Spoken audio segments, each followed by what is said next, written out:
নমস্কার বন্ধুরা, অন্নপূর্ণা রান্নাঘরে আপনাদের সকলকে স্বাগত। আজ আমি রান্না করব ওলকচু দিয়ে চেলা মাছের ঝোল। তার জন্য আমি এখানে নিয়েছি ওলকচু, চেলা মাছ, নিয়েছি জিরে, তেজপাতা, শুকনো লঙ্কা, কাঁচা লঙ্কা, দুটো আলু। তাহলে বন্ধুরা চলেন আমি মাছগুলো ধুয়ে ওলকচু আর আলু কেটে নিয়ে ফিরে আসছি। মাছটা আমি ধুয়ে নিয়ে এসেছি, এবার মাখিয়ে নেব। মাছের মধ্যে নুন দিয়ে দেবো, হলুদ। এবার মাছটাকে ভালো করে মাখিয়ে নেব।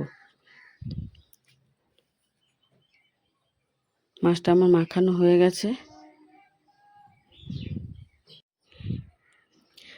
কড়াইটা আমি বসিয়ে নিয়েছি। এবার আমি এর মধ্যে জিরে, শুকনো লঙ্কা আর তেজপাতাটাকে ভেজে নেব। এটা আমার ভাজা হয়ে গেছে, এবার আমি নামিয়ে নেব। এবার আমি এর মধ্যে দিয়ে দেবো জল। এবার দিয়ে দেবো কেটে ধুয়ে রাখা ওলকচুগুলো, দিয়ে এবার ঢাকা দিয়ে একটু সিদ্ধ করে নেব। ওলগুলো আমার সিদ্ধ হয়ে গেছে, এবার আমি নামিয়ে নেব।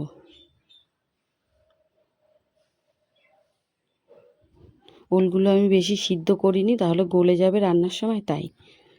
এখন আমি দিয়ে দিলাম কড়াইতে সর্ষের তেল। তেলটা আমার গরম হয়ে গেছে, এবার এক এক করে মাছগুলো দিয়ে আমি মাছগুলো ভেজে নেব।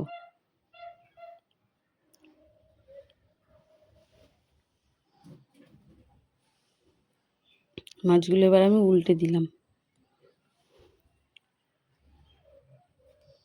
মাছ ভাজা হয়ে গেছে, আমি এবার এক এক করে মাছগুলো নামিয়ে নেব।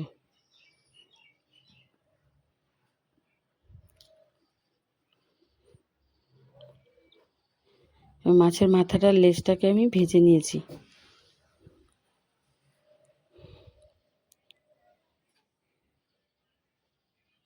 এবার আমি এর মধ্যে দিয়ে দেবো জিরা, দিয়ে দেবো কেটে ধুয়ে রাখা আলুগুলো।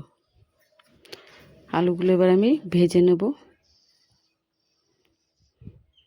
ওলগুলোও দিয়ে দিয়েছি, ওর মধ্যে দিয়েছি নুন, হলুদ। এবার নাড়িয়ে চাড়িয়ে ভেজে নেব।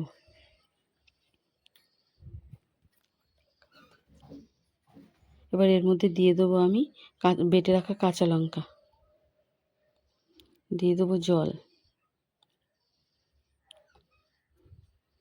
এবার আমি ঢাকা দিয়ে দেবো।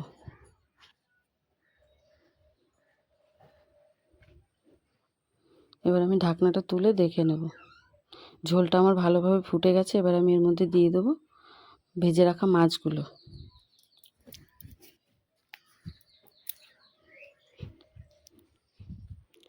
মাছগুলো দিয়ে এবার আমি একটু ঢাকা দিয়ে দেবো।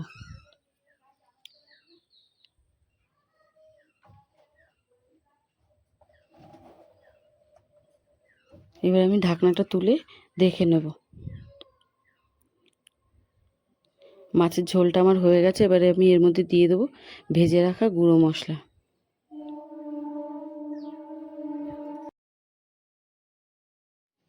এবার মশলাটা দিয়ে একটু ফুটিয়ে এবার নামিয়ে নেব।